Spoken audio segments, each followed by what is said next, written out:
All right, what's up, YouTube? I don't do a lot of videos. Maybe we'll start trying that throughout the next couple of weeks. We're all bored in quarantine, so I threw on some of my Indy 500 gear. You can get this at the shop, theshopindy.com. One of my favorite shirts. They got a new yellow one out that I got to go get as well. Anyway, hopefully the Indy 500 runs Memorial Day weekend, as it always does. I had a podcast here today. You could find it on iTunes. Anywhere that you listen to podcasts, you could find it. Just search Tony D podcast about what could happen if the 500 is postponed. They will obviously run it whenever they can, but there's a big schedule gap. There's some opportunities. So if you're interested in hearing that, head on over to wherever you listen to your podcast. The Tony D podcast will be there, and I can entertain you there for 15 minutes. So I wanted to put this list together because I've gone down YouTube rabbit holes for the last couple of days because, well, we're in quarantine and what the hell else are we going to do? It sucks. Hope you're staying safe. I've been posting a lot of my personal Indy 500 IndyCar type videos to Twitter, so some of you are probably bored at that. Some of you really enjoy that, so I appreciate it. And as always, thanks for the support. So I put a top 10 list together. We'll get into some honorable mentions as well about things you can watch on YouTube if you're an IndyCar fan to kill the hours and probably days and maybe even weeks that we have to do absolutely nothing due to the coronavirus. We'll start with number 10. The Michigan IndyCar race in 2002. 2002 to me was like a transition year for IndyCar and Indy 500. We saw a lot of the teams come over and run the 500. We saw that in 2001 as well, but 2002, Thomas Scheckter dominated the 500. He wins at Michigan. Buddy Rice comes into the scene with Eddie Cheever's team with Red Bull. He finishes second.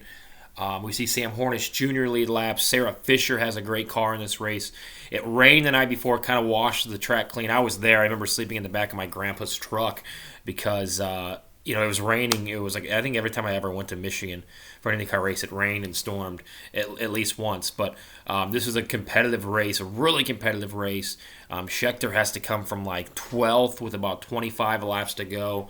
You're going to hear a lot of names, a lot of drivers that maybe you even forgot about that were in this race.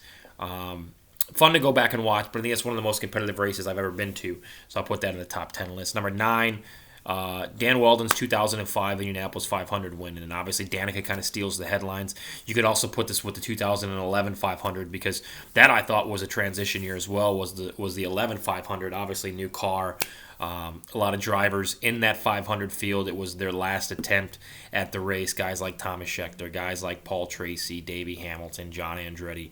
A lot of these drivers that were veterans that had one last chance, one last go around at the Brickyard. And then they changed the car the next year, and things kind of changed up. So, but 05, Danica crashes under yellow. She gets that fix. She ends up leading laps towards the end of the 500, wins the thing. Great race. 2006 is also up there. I mean, really, Indy 500 you're going to go back and watch. You're not going to be disappointed by. But 2005, just with the thrill of Danica and what she did, and then Weldon getting his first. 2006, obviously a great one with the finish, the last couple of laps there. Number 8, if you go to Dr. IndyCar here on YouTube, he's really good. I like to watch a lot of his stuff. He's got a lot of the legends of the Brickyard. So this is, if you don't know what this is, Bob Jenkins kind of narrates you through the month of May, and they show you some practice stuff. They follow some storylines. They show you qualifying. There's some crazy nostalgia 80s and 90s music in it, which is fun to listen to. But yeah, go back and watch any of the Legends of the Brickyards. You can go all the way back to the 70s, I believe, and I think these go all the way up till 2005, 2006. I know a lot of them are on there. But a lot of them are fun to watch, especially because you don't really, you see some cars that maybe you've never seen before because they don't actually make the race. You see some of the incidents that took place, and they're just a lot of fun to watch. So go back and check Legends of the Brickyard. Number 7 would be the inaugural IndyCar GP. Really, you could do any IndyCar GP. Really, you can watch anything IndyCar, only you're going to be disappointed if you're a fan. But just the way that there was a nostalgia factor of running a race at the Indianapolis Motor Speedway that wasn't the 500, and you had the inaugural Grand Prix. Whatever Grand Prix you watch, I bet you that Simon Pagenaud or Will Power win the race. But yeah, those are always fun to go back and watch because it's a different feel, it's a different look. And if you're at those races like I was, there's probably something that you missed or something that you didn't see because it's hard to see, obviously, the entire track. So go back and watch those. Number 6 to me would be go back and watch your first Indianapolis 500. If you're like me, you're 5 years old in 1994 when you went to your first one. I knew Alonso Jr. won, and I knew Emerson Fittipaldi wrecked. That's really all I remember. But going back and kind of seeing some of the storylines, John Andretti runs the doubleheader, runs the Charlotte race afterwards. There was that. And it's amazing when you watch it now. Like, okay, 1994, Team Penske's dominating.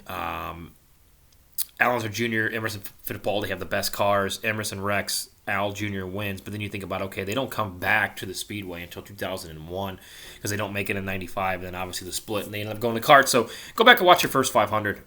Go back and check it out. Just watch some of the pre-race and take a look at the crowds and just see how different things are than probably what they were the first time you ever went to the 500. Number 5 would be the 2017 Indy 500, but I think anywhere from 2012 to 2017, you're going to have entertaining races. Obviously, with all the passing, we remember Kanan's win, a race that so many different drivers had a chance to win there, especially in that late yellow. Ryan Hunter-Reay was up there, Carlos Munoz. But 2017, just a jubilation from Takuma Sato, winning the competitive back-and-forth passes. Elio trying to chase him down for his 4th win. Elio's been so close to that 4th win multiple times. It's amazing to go back and see the times that Elio has finished second in the 500. Obviously, that started in 2003 when he finished second to Gilles de Ferran.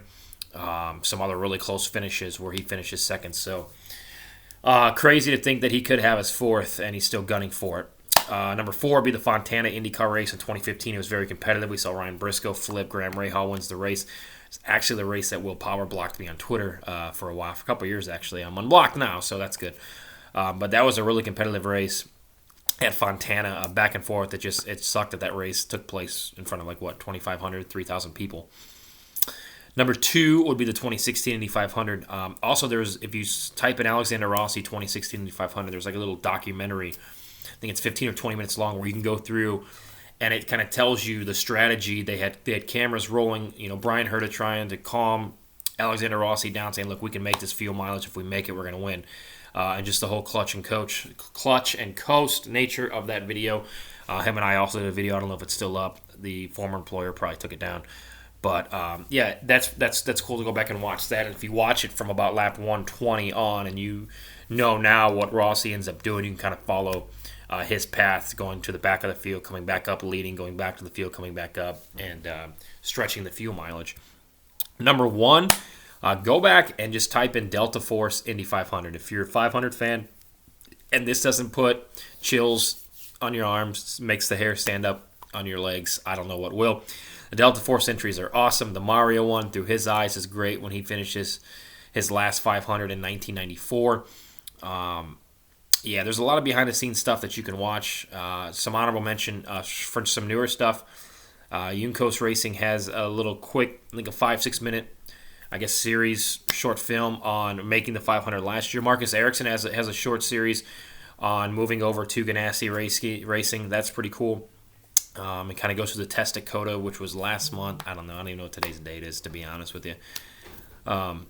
So go back and watch some of those things. I went back and watched the IndyCar, the first ever IRL race from Disney World in 1996. That was cool because if you're into Disney, kind of like I am, that there's that factor to it, and just kind of how that was a new opportunity for a lot of these drivers to have a chance to make it in open wheel motorsports, to make that step and to compete in the biggest race in the world, in the Indy 500. And it all started at Disney World in January of 1996 with Buzz Calkins winning.